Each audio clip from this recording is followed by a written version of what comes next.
All right, that should be it. We should be live, guys. I'm here flying solo. Well, not completely solo. I have Elena.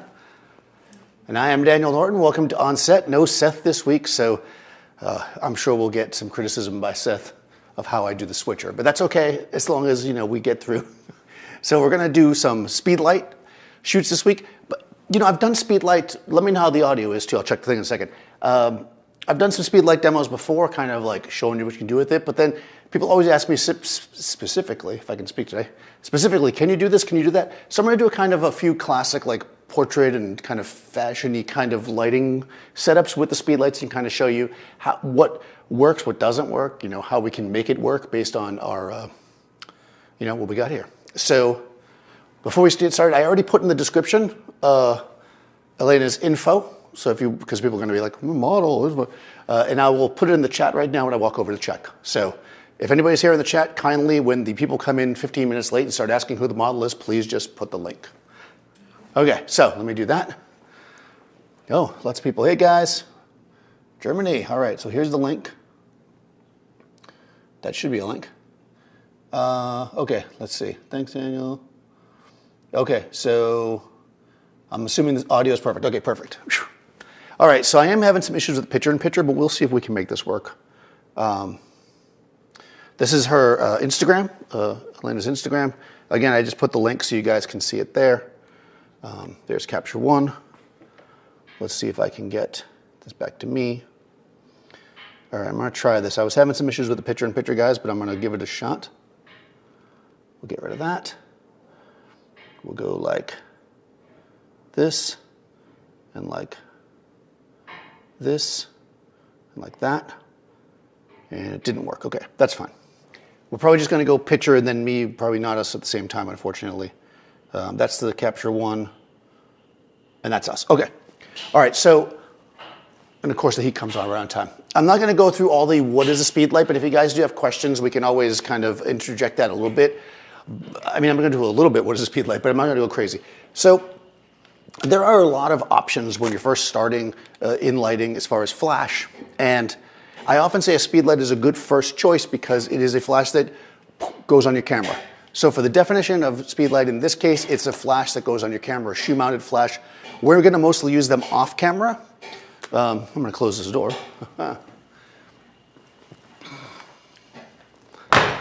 We're going to mostly use them off camera, but one of the advantages of them is that they go on your camera, right? So if you're just starting with lighting and you want some kind of a a flash, right?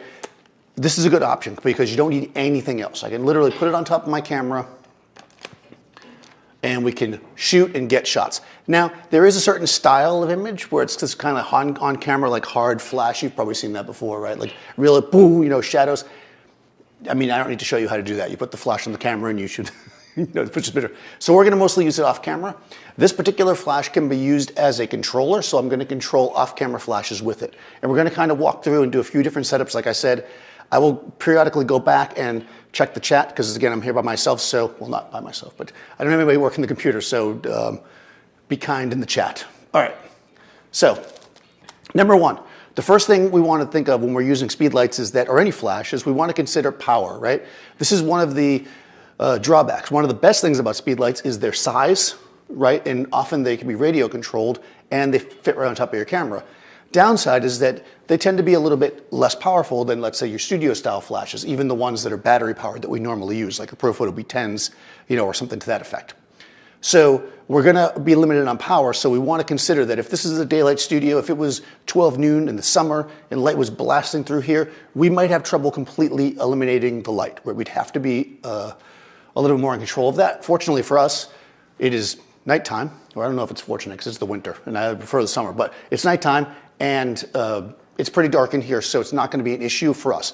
Power is going to be an issue. Why? Not so much that they don't have enough power, but because you're going to be taxing them and putting them closer to full power, which means that you're going to have to shoot slower, which can be, if you're trying to work with somebody and get a good rhythm, it can be a little bit aggravating. So if you're going to use a big modifier, if you're going to shoot where it's bright, a Speedlight is probably not ideal. But for most cases, when you're in a controlled space, at least somewhat, we can really do a lot with these. So let's just quickly check the chat again before we move into this. Portugal, nice. Greetings. Florida. All right. Well, it's probably warm and sunny in Florida, I'm assuming right now. So, welcome Florida. So, let's start with the basics. Let's start with like a portrait shot first. Oftentimes when we want to make a nice simple portrait, we're going to want to use kind of a large-ish light source. Now, the Speedlight by itself is small, and we're going to use that to our advantage in a little bit when we do the more kind of fashion images. But for a portrait, we want to make it larger. The simplest way to do that would be with an umbrella. So I have this one over here, fitted inside of an umbrella. Real simple. This is a diffusive umbrella, so you can shoot through it, as they say. It folds down. Look at that, like magic. Covered us. Now we're hidden. Here we are. For a single person, not like a single person as if they don't have a relationship, but a single person, like a one person, I almost always go with a shoot-through umbrella or a diffusive umbrella. It's going to give a little bit more shape to the face and the body. If you're shooting a group, you probably want a bounce umbrella. It's going to spread the light out more. But since we have a single person here, I'm going to go like this. This particular flash has a dome on the front, a diffuser dome. I'm going to leave it on. It does eat a little bit of power, but what it's going to do for us is it's going to spread the light out so that it's going to cover the interior of the umbrella better. So I'll turn this on. I mean, this flash does have a modeling light, but that's not something we're really going to use for this because it's not tremendously bright. You know, it's good, it's fine. You know, it's better than not having it, but it's not really going to work for us here. And I'm just going to set up a kind of classic shot, 45 degrees-ish to the front.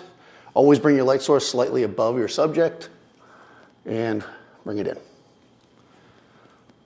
And I know I can tell in the chat right now you guys are saying I haven't done a black frame yet. I'll get there. Okay, so, perfect. All right, so I'm in Capture One. This is a Nikon Z6 II. I know last time I had the Z9, Seth took it back. Again, this flash on my camera is only being used as a transmitter. That is, it's not going to fire at all. You might, if you see it fire at all, it's because it's being used as a transmitter, so it might fire like a pre-flash, but it's not going to actually fire like that, right? So let's turn this off. So I'm turning it off back here. So now when I press this test button, it's just going to fire that flash and not the other ones. This is in my C group. I'm going to use TTL, which is through the lens metering, as we know. So I'm using the meter in my camera just to take a really simple shot. Now, the first thing I'm going to do is turn the flash off. See, I almost didn't do it. I said the black frame, right? I said it, and then I didn't do it. Before you work in any space, you want to set yourself up in a way that you know that the flash is going to be brighter, let's say, than everything else in the environment. The way we're going to do that is we're going to set our camera at such an exposure that when we shoot with no flash, we get a black frame. So there it is, right? The first frame here, completely black. We want to make sure that we're pretty much underexposed here. So I'm just going to grab my exposure slider over in Capture One, and I'll bring it up and make sure I'm a couple stops underexposed. Oh yeah, I'm way underexposed. So we can see that it's underexposed. So we know that without the flash, there is no image. Now, using TTL or through the lens metering, we're going to trust the flash to give us a proper exposure. The proper exposure is basically the camera's meter reading and saying, hey, this is the right exposure. All right, so here we go. Let's take a quick shot. Okay. And boom. Do this. You know, we can see that we have an exposure. Looks good. Like anything, apparently they're going to blow something up. That's like I don't know if they can hear that or not. Like anything, when we look at our exposure, we have to make a judgment for ourselves when we think that's correct to our eye. Looking at Lena, I think that's pretty good for her skin tone. If you thought that it was too dark or too light, you could adjust as needed. So I think it's pretty good.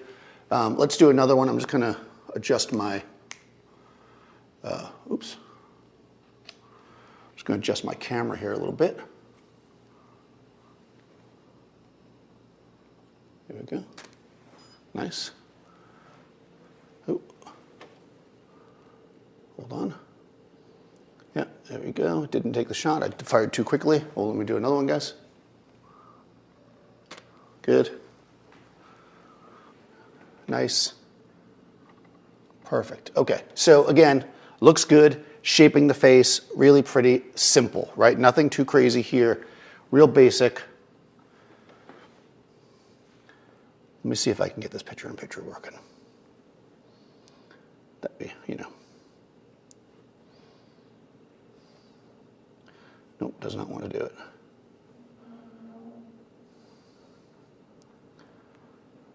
Picture-in-picture.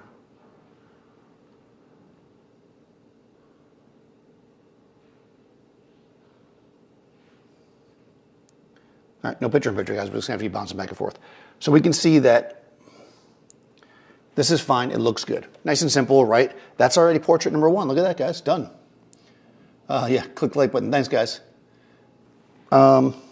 Questions? Horn of Condor. Well, you guys are from all over. Okay, so I know I'm going real basic here for you guys. You guys are experts at this point. You've seen enough of these. Remember, remember with no exposure, the frame is black, right? Which means that the light, even that's light in the background, is from this umbrella, is from this single speed light. So I can very easily, with one speed light, light up she's like, I don't know, 6, 7, maybe 8 feet from the background. I can light it up nice, good exposure on her, on the background, easy, one speed light. Let's say we want to get something a little bit, so that's a classic umbrella shot. Let's do another kind of, like, let's do a simple 2-light shot, and then we'll get into the funkier stuff, right? Because we feel like we want to do funky. Let's do something that's a little bit more, I'm going to put this one to the side. And I'm going to switch to this guy over here. The reason why I'm circulating 3 different flashes, guys, is so I don't have to keep setting different things up. But obviously, you don't need to have this many. Over here on my commander, I'm going to actually go to my C flash, and I'm going to turn it off, the one on the umbrella, so it doesn't fire. And I'm going to switch over to this flash here. This is the in the A group.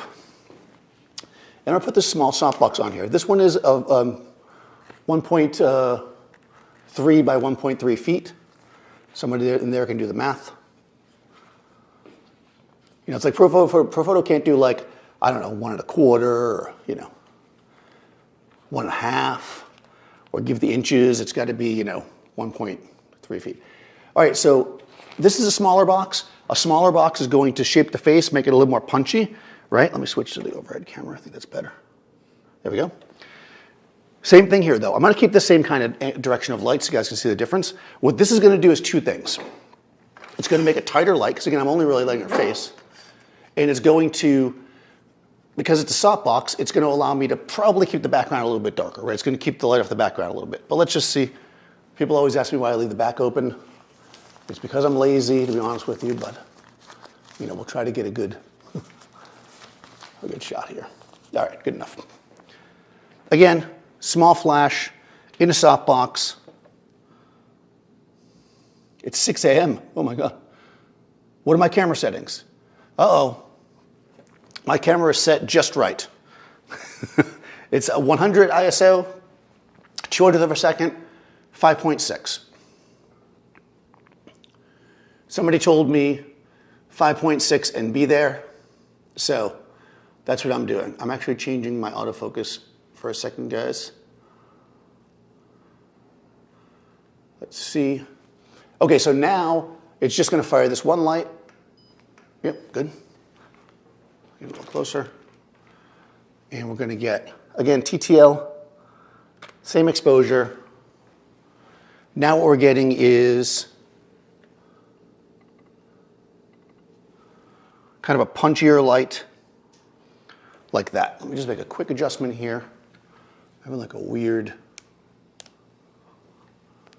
I was messing around with this the other day. Oh, you're not a cat, are you? You're not a cat, right? Nope. Okay, good. It was in animal autofocus, so it was focusing on cats, and there were no cats here, so it was not focusing on anything. All right, so here we go. Let's go back. Let's focus. Cool. There we go. Beautiful. All right, now we see with the softbox that we're getting real kind of sharp shadows. The background's a bit darker, right? But not much. We can feather it even more if we want, but we see how this is punchier, a little more contrasty, got a little bit more flavor. A little flavor. Shadows are a little harder. This has got a little bit more style, a little more modern. We can fill it in though. If you're photographing this and you're thinking, this has got too much shadow, like the shadow's too dark, we can actually come back in here and, gotta keep that camera, and we can come from the front with our umbrella, right? Why not? Take the umbrella, move it around to the front. I'm just gonna kind of put it right behind the camera. This is what they call on-access fill, right? Because it's on the, now you can't see her at all, so you don't care. It's basically, it's on the axis of the camera. It's behind the camera, so it's gonna fill in any shadows directly. It's not gonna create its own shadows. So now I'm gonna go back to here. I guess I'll leave this the way it is. And I've got, this is in my C group. I'm gonna turn it back on. And again, I'm in TTL. And what I'm gonna do is I'm gonna turn it down 2 stops. So this doesn't actually turn the flash down 2 stops. I was making sure that wasn't Seth texting me. What it does is it says, hey, this is the exposure, back it up a little bit, right? Any questions so far? Try to explain the black frame. Every time, if I show up on your set and you did not shoot a black frame, you're in trouble. All right. All right, here we go. Good. Nice. The diopter is off. Give me my eyeball. Yep, there it is. 1 second. There we go. Good. Okay. Good. All right, so here we go. Yep. All right, good. Let's switch this to the screen. There we go. Okay, so now here I am with the softbox fill and without, right? You can see that shadow's a little bit darker, a little more filled in, and of course we can control it. I did 2 stops under. I keep looking at the camera and it's not even on, right? I did 2 stops under, but I could do it 1 stop under. I could make it half a stop, depending on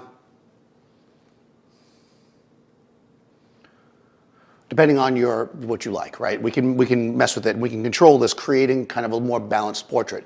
Now, because you get paid by the number of lights you use, and because everybody's always like, why don't you do a 3-point light? Nobody's ever asked me to do that, but I like to pretend that you guys asked me that. Let's just add another light for a separation light, and then we'll be done with the portrait stuff, and we can get on something more funky, right? I feel like I'm going really fast today. I might have had a lot of coffee, guys. I'm not really sure. This right here is in the B group, and when you're doing a separation light, again, you want to consider getting that the reflection, right? So your hot spot is going to be, look at the wrong camera, he's fine. The hot spot is going to be the reflection, right? So if I use a small light for a hair light, I'm going to get a bright spot on the side of her head. If I use a longer or a bigger light for the hair light, it's going to give a nice strip down the body. So I'm going to use this. I'm going to switch to the overhead camera so you guys can see me back there, hopefully. This is the part of the session where Seth usually yells at me and says that I'm not on any of the cameras. That just means we need another camera. All right, so again, this is a 2-foot by 3-foot softbox. I'm in TTL. This is in my B group. And what I'm actually going to do is put it like right here. That should be pretty good. That looks pretty good. You guys can't see it at all, so I will move this for a second so you guys can see. We're going to take the fill light out. I'll move it back in a second. Now you can see that the way that we have this is, it's in my shot right now, but it's going to be kind of shooting forward, not at the back of her head. So again, I'm going to come in here. I'm going to take the C light, turn it off. The B light is now on, so these 2 should fire. There we go. I'm going to change my framing slightly so that light's not in the shot. Change my focus point.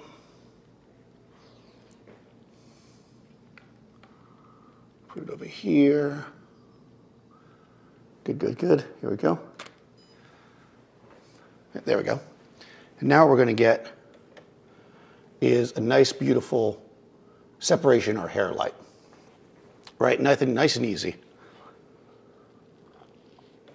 And what's interesting is because of the light kind of wrapping around and coming from the back, we don't even need the fill light now. Although it did not fire, we could bring it back in. What's important to note here is that since we already set up this light, and I've used it for one test, we can still charge her for it. Don't tell anyone, right? So we got that, right? So yeah, so this is, right, okay. So there we go. Nice and simple.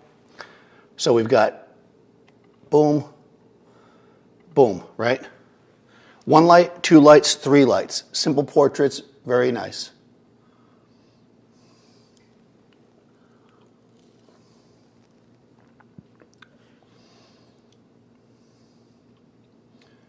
Let's see. You think I'm creating excessive highlights on the skin. Okay, so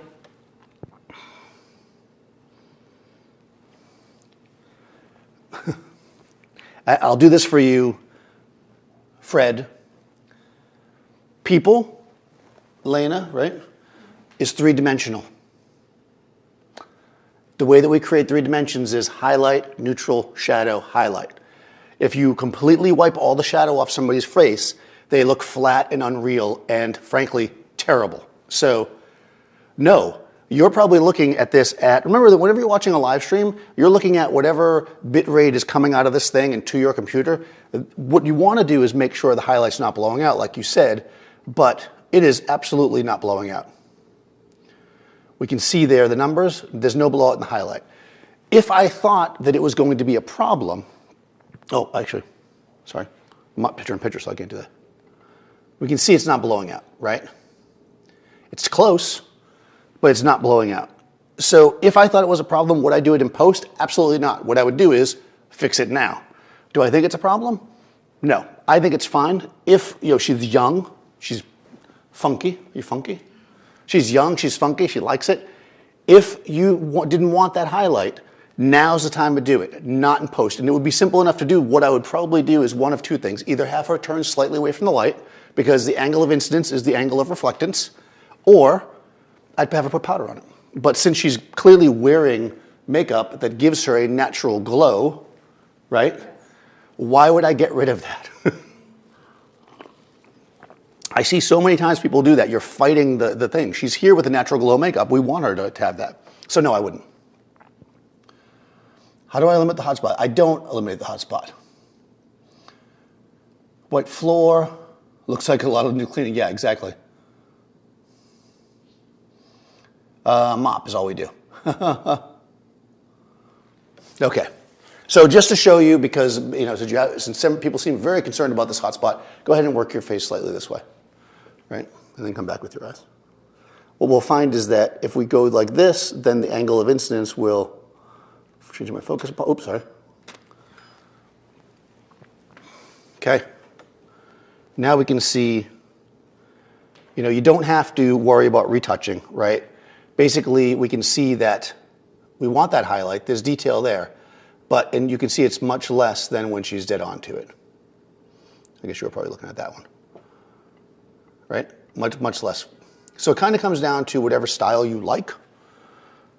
This is naturally glowy makeup, so you're going to have a highlight. If you don't like it, work away from the light. That's all you got to do. Or a larger light source, but I definitely wouldn't do it in post. There's no reason to do that. Cool. All right. Anything else? All right, good. All right, so that's the simple stuff, right? So, and again, if we use the umbrella, we're going to have a lot less of an issue with that, right? Because the umbrella is, just so I say this a lot, and I'm not sure if I actually show it. Your highlight is a reflection of your source. So you see how with the umbrella, it's more diffuse. So let's say that you were shooting this, because I don't want to, disregard your comment, and you didn't like that. You could do one of two things. Either turn her away like I just did, but you're like, no, I want her straight on. Well, then we'll just change our source, right? I'll just take this away. Let's not move the umbrella in. This is why we have different tools. The thing is that you can't become obsessed with using a single tool, right? If there's a tool that that's causing an issue or that's not giving you what you want, then what you've got to do is change it. So this is why we have the umbrella. we can do the same thing. And bam. Oop, I'm gonna trim on this cord. Boom. Now with the umbrella, the highlight is now more diffuse, okay? Because I got now the backlight's hitting her. That's more of an issue for me, is that this backlight's hitting her on the cheek. I would adjust that to make sure that it's not going to. But as far as the umbrella light goes, that's what I would do there. Easy as that, right? Blotting paper also works, right? If it wasn't the makeup that she's wearing. But again, you gotta know what the intent of everybody's look is.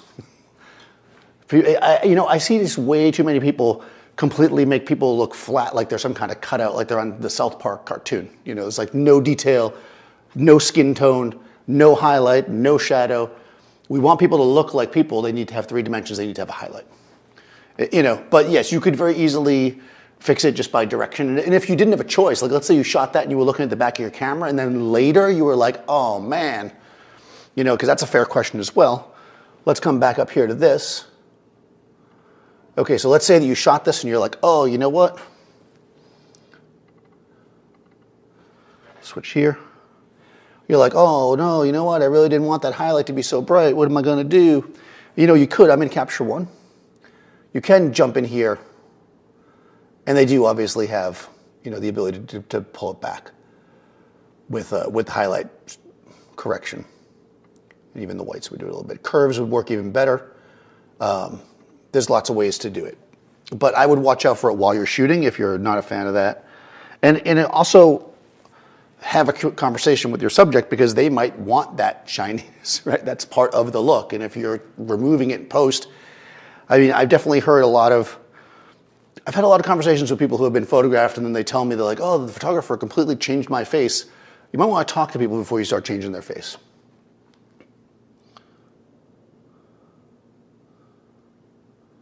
Yeah, exactly. The umbrella should be everybody's kit. Let's see. Does a larger modifier make for a larger hotspot? Well, okay, that's a very good question, and I think I just kind of showed that. But okay, so highlights are the reflection of your light source. So a larger light source makes a larger hotspot. However, there's always the same amount of light, which means that a smaller hotspot is going to be brighter. So what you get with a larger hotspot, a larger source is a larger hotspot, but that hotspot is less hot. It is, hold on, more diffused, right? Diffusion is your highlights. A highlight that is spread out is a diffused highlight. And ultimately, this normal skin tone is the ultimate in diffused highlight. So yes, a bigger one will make a larger spot, but that spot will be less bright. So probably more pleasing to the people that don't like the shine. What's my Kelvin temperature? 5,000. Yeah, exactly.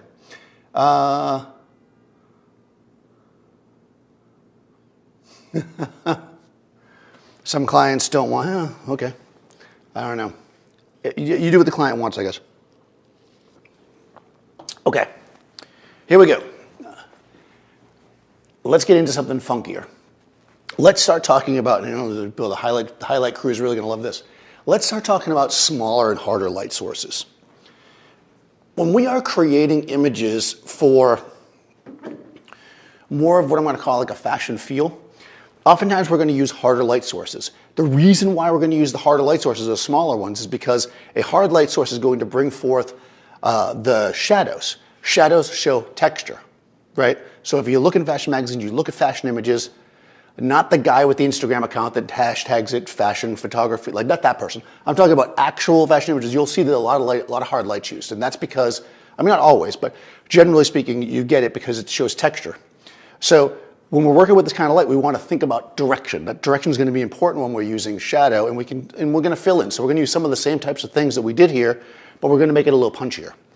So first of all, let's just go with a bare head. Believe it or not, a bare flash head is actually a great tool if you're trying to create something a little bit more funky. I'm going to actually use shadow, right? And we're going to create something that's got a little more shape to it. I'm going to have you go right on the paper. I know, it's special. People don't usually get to go on the paper. It's very exciting. You can jump on, and don't worry about putting footprints on it. It's already ruined. Savage, I need more paper. All right, so funky time. All right, so let's just start. Hold on, what's this reflector? Brawley highlights, shoot through, or reflective. Right. So I'm going to actually use this box. Didn't I just say I was using a smaller light source, a harder light source? Or I'm actually going to do it with, I think I said I was going to use it without anything, but how can we make our light harder without changing it at all? We can move it back further. So if I'm going to use this highlight, this softbox here, this 1.1.3, and I want to make it a harder light, I'm just going to back it up, right? I made a video about this. So normally, you're using a light like this, you're going to put it real close. But if we want it to be harder and really enhance those shadows, we're just going to back it up. Now, two things are going to happen. One is that the light's going to be flatter on her because it's backed up. So the light on her is actually going to be flat. But where we do see shadow, it will be tougher. Also, we're going to add a little bit of a little contrast here with just the one light. So let's just start with this and let's show what's going to happen. Because I think a lot of people mistake this kind of light for soft because they see even. Even and flat is not necessarily soft. So let's go here. This is in my A group. I'm going to turn it back on. Again, I'm using TTL. I'm going to take my B group, which is the big softbox over here, and turn it off. I'm going to take my C group, which is the umbrella. I'm going to turn it off. Again, I'm not using the flash on the camera at all. I'm going to go vertical because, you know, that's how we roll around here. It's not usually how we roll, but I'm going to. I'm just going to go down because I'm going to get a little more of your body in the shot. Da, da, da, da. Okay. All right, so I'm going to bring my camera to about, I'm going to go a little higher, but you know, right around waist height is usually good for a full length shot. And we're just going to come in here and just do a test shot and just so we can see. We're going to work our way through this. So there we go, test shot. All right. Ooh, that's really underexposed. Now, we may have hit our first barrier. Oh yeah. I'm at, ooh. I'm gonna show it to you guys. I'm at full power with Speedlight, right? So now, even though the light itself is probably close to what I want, it is very, very dark. I'm just grab my exposure slider. Right, I want to be somewhere around here. That's like a stop of light. I could move the light closer, but then I'm going to lose the effect that I want, right? So here's where I'm going to use my ISO and why it matters that we're in a darker space, right? Because now, because I'm using a Speedlight, I'm hitting a barrier. Now, I could just walk into my closet, obviously, and get a Profoto B1X, but that would be cheating. And some people used to, back in the day, like 5 years ago, before we had so many affordable small flashes with battery, powerful ones, people would group Speedlights together, 2, 3, 4 of them in a box. And this is the reason why, because look, we're not getting the power we really think we need, right? So what I'm going to do here instead, though, is I'm going to use my ISO. Daniel, you get 1 year, that's it. Oh yeah, I know, I only get 1 a year. I know, one roll of paper. Okay, here we go. Let's give ourselves some ISO. So we know we want to give ourselves about, let's see, we're at 100 ISO. I mean, I can also go to F4. Let's do that first, I guess. It's going to give me the same equivalent, but I'm going to do ISO because I want to. So I'm going to go to 200 would bring me about a stop, and then I need about another third. So I'm going to go, just so I don't have to struggle, I'm going to go to 400 ISO, so 2 stops. Now I'm going to make this image and just make sure it looks okay.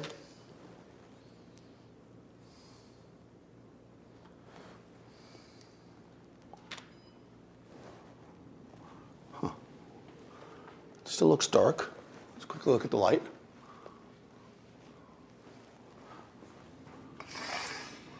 Aha, the light dropped down in power for some reason. Okay, the light is confused. So I'm going to switch to manual. Whenever you're using TTL, if the light's confused and you're only using one light, I find the simplest thing to do is just go to manual. And I'm actually going to give it a stop and a third light.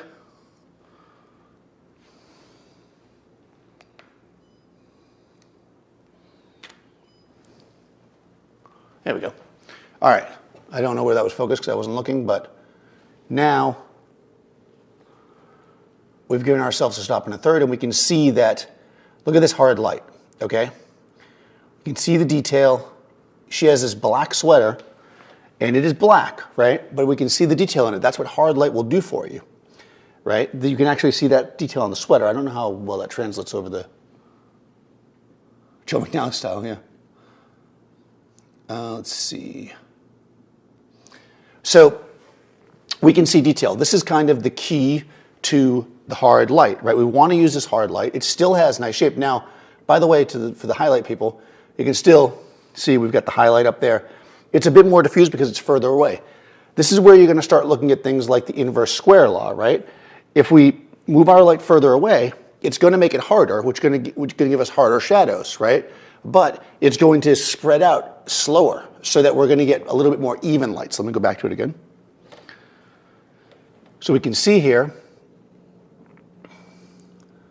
that is a hard shadow, right? Right under her nose, look at it.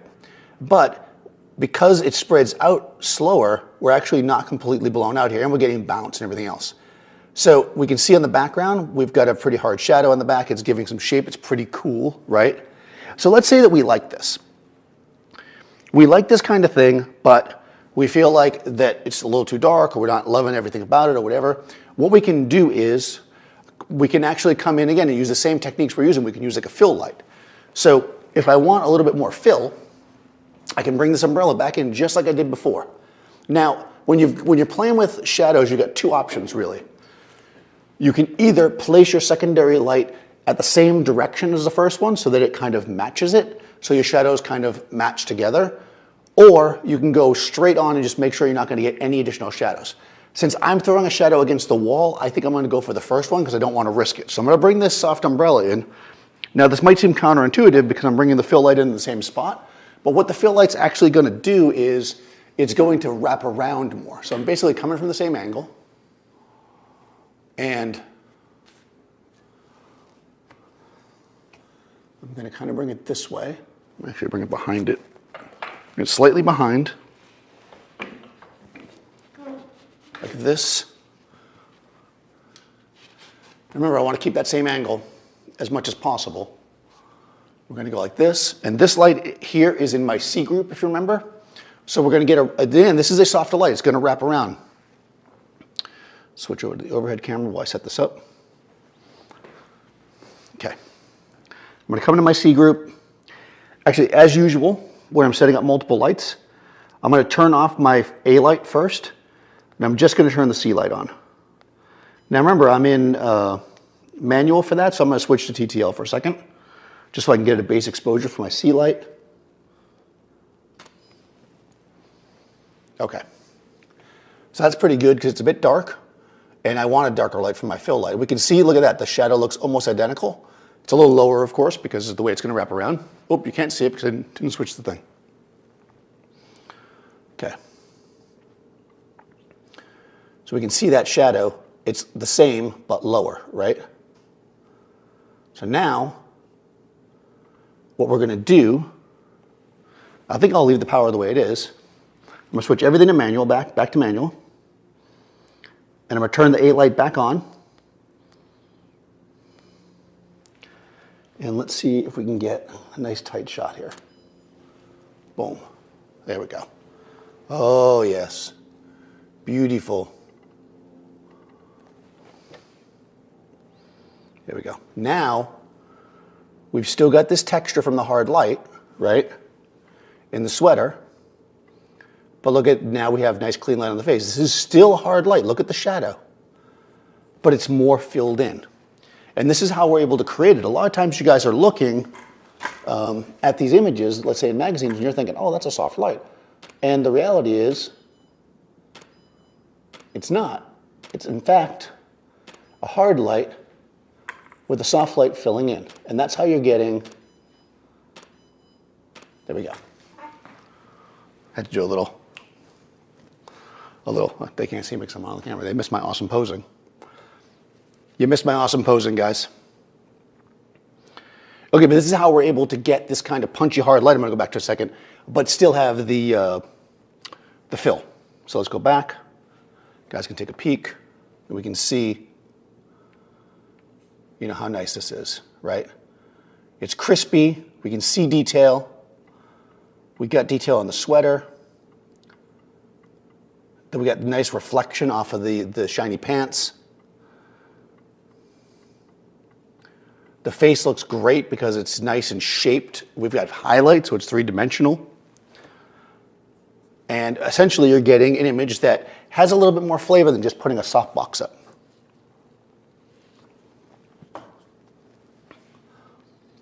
Brazil, woohoo! Colombia. Not very hard light, great, awesome. Yeah, no, I don't know, you know, that you can use hard light too much. Huh. Let's see. Okay, yeah, you got one, yeah, okay, perfect. Okay, cool, right? So this is something that you might use. Now, granted, I put her closer to the background just to throw some shadows to show you guys what the shadow looked like. If you were shooting this for, like, let's say a catalog, you might not want that shadow on the ground, on the wall, or you might, depending on the look you were going for. All you would need to do then, because I get this question all the time, is just move her further from the background. The further she is from the background, the shadow will drop down to the ground, because remember the shadow's opposite the highlight, so boom, the shadow will go to the ground if she moves further from the background. No shadow on the wall, that is. Beautiful light on her, texture, but still soft feel, right? Let's take one more quick look at that. So again, shadow. If we moved her further from the background, it would drop to the ground. Beautiful texture in the shirt. Beautiful shape in the face with the highlight here. Over on this side again. You know, and again, if you don't like the highlight, you can deal with the makeup, whatever. And shadow that shapes her face because she has beautiful bone structure, but not so dense that we don't have any detail, right? Hard light with fill is kind of like the level up. I'm going to say level up because people love to say level up these days. Is the level up, it's like a video game thing, right? It's a level up to soft light. Okay, and it lets you use your beauty dish more often because people love beauty dishes. I do have my beauty dish, and I can, with this attachment, use a beauty dish with these lights, but I'm not going to do that because most people using a small flash won't use a beauty dish. They might use what we're about to do now, which is just the flash by itself.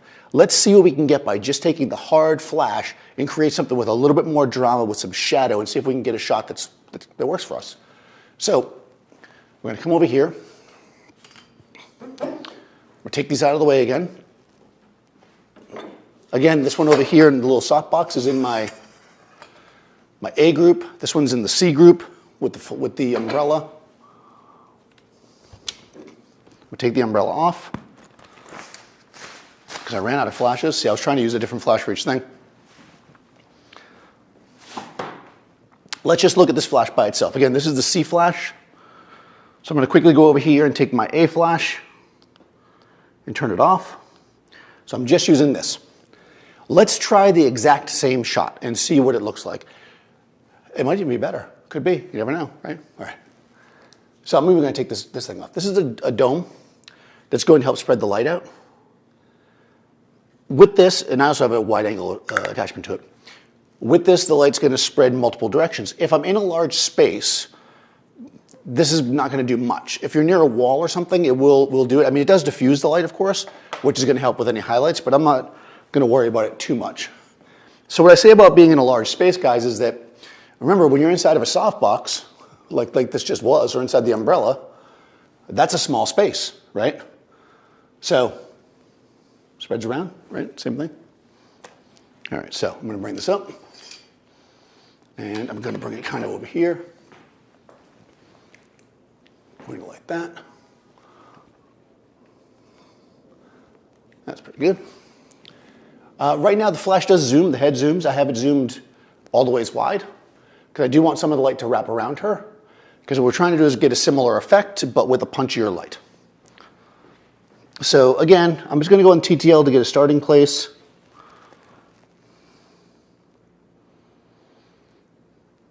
Okay, here we go. Boom. Took out a blink there. Oh, wow. Oh, yeah, there we go. People are going to love this. All right. That is hard light. Okay, but look at how great it shapes the face. Look at how great that shape of the face is. Now, this hard light, again, gives great detail. Here, even better detail. You might think, well, that's too much. And it might be for some things. And she's a little close to the wall for the place the shadow is. However, we can play around with this a little bit. So, again, just using the one light, one thing I can do to get the shadow so it's not directly behind her is either, again, she can move forward, or I can move the light this way. The shadow's always going to be opposite the light. And then I can have her, so you're going to work slightly this way with your face, like towards this light. Yeah. So I'm going to have her work towards the light, otherwise she'll be completely in shadow. Yeah, there we go. And that should throw the shadow more on, yeah, there it is. Boom. Okay. Now, right, again, the shadow over there on the wall is actually kind of cool. It's actually kind of a cool shadow. Let's see. Go a little wider. Go this way. I'm going to use it as part of my composition. Let me get a frame. Your face up a little bit and this way, right there. Boom. Now we're getting great light cutting her out, shadow on the wall. And again, we can move it around wherever we want. We can get it further away from her. We can move it back. Let's have you come all the way to like almost to the edge of the paper. A little more. Cool. Yeah, you can step off paper. That's good. And then I'm going to move the light in parallel to her like I just did. I kind of like that composition. Now, this does have a modeling light. Let me see if I can make this work, guys. What are you looking at? You're looking at me, right? Okay, so I showed that shot, right? Did I not show it? Let me just show it. I can't remember if I showed it or not. Let me jump over. What ratio am I using right now? I don't know how long ago that was, but India, nice. 7-inch reflector instead of a small softbox. That would make a more specular light. Boom, boom, boom. What makes an image fashion versus portrait? That's a very good question. And I'm going to give you, let's see. I'll give you a shot. Oh man, C-Stand's legs can hold your weight. Wow, what's that supposed to mean? Danny Crew, absolutely love you. Or, oh, thank you. All right, so. All right, I was just looking at the comments. A couple things. Oh yeah, C-stand leg will hold my weight. In fact, that, that's where they make C-stands, so you can stand on them. Really cool people, right? You've seen this before, right? Yep. Photographers love to stand on C-stands. I don't know why, we're weird. So, that's nice. What we can do here is, let me just try one thing. Right now, there is a modeling light, as I mentioned. It's kind of not a very bright modeling light on this flash. There it is. Can you see it? Kind of a little bit. I'm going to turn the overhead lights off. This is always the favorite part. Boom. Yeah, there it is. Yeah, you can see her. That's all that matters. Okay, so I could actually use this to my advantage to see where the light's falling. Okay, looks like my exposure is a little bit hot, but it is a quick way to line things up. Now, this is even for me, that's a little bit hot. So, because I do like a bright exposure. So we can work with this though, okay? It's a bit bright, we can adjust our exposure. Also, I love the way your face is, but I'm gonna have her turn her shoulder slightly away from the light and towards the camera. That way I get detail across the garment, right? And then we should have it. So let's go back. All right, so I am in actually TTL at this point. I'm going to turn off the modeling light to not burn battery. That might have been part of the problem. I'm actually going to lower my ISO back down. Okay, let's do another test shot without the modeling light on because that might have affected it. It's still a little bit bright. Okay, so I'm going to switch to manual. Again, my C group is what I'm working with. I'm just going to turn it down half a stop. I'm just getting a base exposure. There we go. All right, so now let me get it better. Good, good, good. Chin up a smidge. Good. Nice. Cool. Now we've got beautiful hard light shaping her face, right? Again, if this is too much shadow for you, we'll talk about that in a second. And we've got beautiful texture across the garment. Now, because I'm using a punchy light source, I'm only seeing it there. Here's the thing, right? Boy, the police keep coming for us. It depends on what you're doing, right? This, depending on the brand you're shooting for, we're talking fashion for a second, depending on if it's editorial, if it's a catalog, the brand you're shooting for, that might be enough detail on that sweater. The whole sweater is the same texture. You don't need to show the whole sweater perfectly evenly lit, but that's something depends on the client. If in this case they were like, oh, it's too dark at the bottom, you would need to use a better light source, back it up. There's a lot of different ways you could do it, but consider that when you're shooting this. So let's talk a little philosophy for a second here. Well, thank you guys. Nikon D56 and see what I get. I don't have a D56, but if you want to send me one. United Aramids, nice. Feels like a theater act, yeah, definitely. Okay, so what makes it a portrait versus a fashion versus beauty, whatever. I mean, there's like technical terms and people could go into this. Generally speaking, I'm using it in more of a term like, we're not really using this for anything except for, this is really, I guess, a portrait or just a fun shot, test shot, right? What would make something a fashion shot is if, number one, its intention was as a fashion shot. The intention is everything, right? You've got to be using it for something that is demonstrating a lifestyle, right? You can have pictures with next to no clothes in them, and they can still be fashion pictures if they're demonstrating a lifestyle. It's all about lifestyle. It doesn't necessarily, people tell you, oh, it has to show detail. I'm trying to show detail because I'm going more editorial here, where you're going to want to show that. But it's more about a feel than anything else. Portrait is a portrait. It's about a person. A commercial shot might just be an actor. It could be about anything. A beauty shot is about beauty, skin tear, makeup, stuff like that. So the lighting you use for different things, it depends. I often say, which is weird because I'm calling this one fashion photography lighting, that I don't think you can really teach people fashion lighting because it changes. The nature of fashion is that it's constantly changing, right? So this might be popular now, but in 6 months, this kind of lighting might be not popular for fashion. That fashion is very much in the moment. So you've got to be on top of it if you want to shoot stuff that has fashion feel. Just so we have it, because I like this a lot, I'm just going to bring in and do a little bit of a fill light so we have a little more detail just to show you that before we wrap up here. Let me know if you guys have any more questions. You started with the D5600. It's an underrated camera. Okay, well. What I think is interesting when I get comments like that, guys, is that I don't know where you think I'm getting this equipment from. Everything you ever see me use, unless I point it out otherwise, is my stuff. I don't just have access to every camera in the world. I wish. So if you want me to use something, you guys send it to me. And don't think I'm going to send it back. All right, so let me turn B on. I'm kind of being a wise guy, but I'm serious. Okay, this is the B light. I'm going to use it as a fill. I'm basically doing the same on-access fill vibe that I was doing before. I'm going to turn it horizontally because that's what the kids do. I don't want, again, when you do an on-access fill, you want the light to be pretty flat, so I'm not going to go too crazy with it. I'm going to move it as close to the lens as possible. I'm mostly concerned with filling in her face. So, and again, this light here is in the B group. I'm going to take my C group light and turn it off.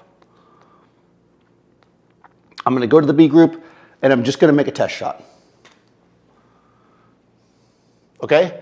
That is way too much power, but that's okay, because now I'm going to go here to the B group, and I'm going to turn it down 2 stops, because that's like generally where we like our fill to be, about 2 stops under. Then I'm going to my C group, turn it back on. Am I in TTL still? No, I was in manual. That was correct. Okay. I should be good there. I think I made the right adjustment. Let's just see if this is complete craziness. You couldn't see the image. I'll go back and show you in a second. Let's go back up. Okay. That is too filled in, clearly, because that's my fill light, and it's way flat. By the way, look at that highlight across her cheek. Larger light source, larger highlight. That's the fill light. When we add this light, now we're getting the crispiness that we love with the shadows filled in. And we still keep the detail, right? So this is actually even a little bit too bright, I think. I'm going to come over to my fill light, which again is the softbox in the front. And I'm going to turn it down 1 more stop. Actually, I'll turn it down 7/10 of a stop.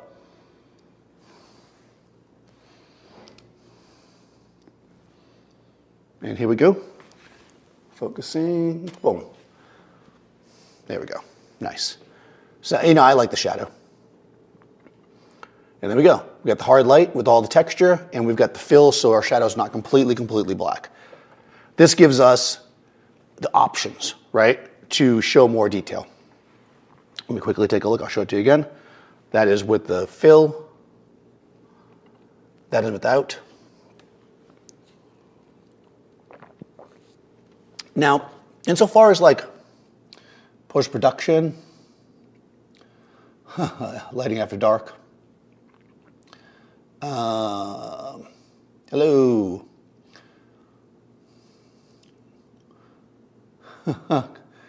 Gels have gone out of fashion. Yeah, that's the truth. Ah. Okay, you weren't asking me to use it. Cool enough. I'm being sarcastic. Well, I don't know you, but I'll give you some advice because I love to give people advice. That's what I do. Don't flex because you used a cheap camera. Like, who cares? The camera doesn't make the photo whether it's a cheap one or a good one. It doesn't make you a better photographer that you used a cheap camera. But anyways, back to this. Here we are. We've got our images. We're filled in. Here's the thing, guys. When you're dealing with fashion or portrait or whatever you're doing, lighting is lighting. The basic tools of them are the same. And a Speedlight can very much do most of what we need. All this being said, would I go out and buy 4 Speedlights these days? Probably not. Because there's lots of options, right? There's lots and lots of options of relatively inexpensive battery-powered lights that are more powerful. That being said, having 1, maybe 2, if you have 2 cameras, in your kit is indispensable. It's a super useful thing. Whatever brand you're using, whatever Speedlight you're going to get, something small, but that has the power to control the space is going to be super important. So if you're just getting into lighting and you're looking to see what you want to start with, I recommend a small flash. I think buying a big old studio flash as your first flash, unless you're very serious and you know you're going to be serious, might be a mistake. Having a small flash, you'll use it. You know, you'll be out in the park, you'll throw it on your camera. You'll be in the studio, you put it on a stand. You're at a party and you want to take a casual picture, you throw it on your camera. It's super useful, but when you need to, you can break it out and create some pretty interesting images. So I put, like I said, Elena's information in the description. You guys should go follow her over there on Instagram, which is a website. There's a link there. Follow me, Daniel Norton Photographer. I will be back in 2 weeks. If there are things that you want to see me do live here, please let me know. You know, I can be reached pretty easily, Daniel Norton, of course, or put comments in this video. I think that's all I want to say. We miss you, Seth. Seth usually always says, come back next time. We will do some fun stuff, and we'll actually have picture-in-picture again because I don't know why I can't make it work. Best thing about strobe is the modeling light. Well, yeah, I agree. Modeling light is super important because it really lets you aim it. So you saw how we were able to make that shot work with that modeling light. That's a feature I hardly ever use in these flashes, but it's nice to have it, that's for sure. All right, cool. Anyways, guys, be safe, and I will see you later.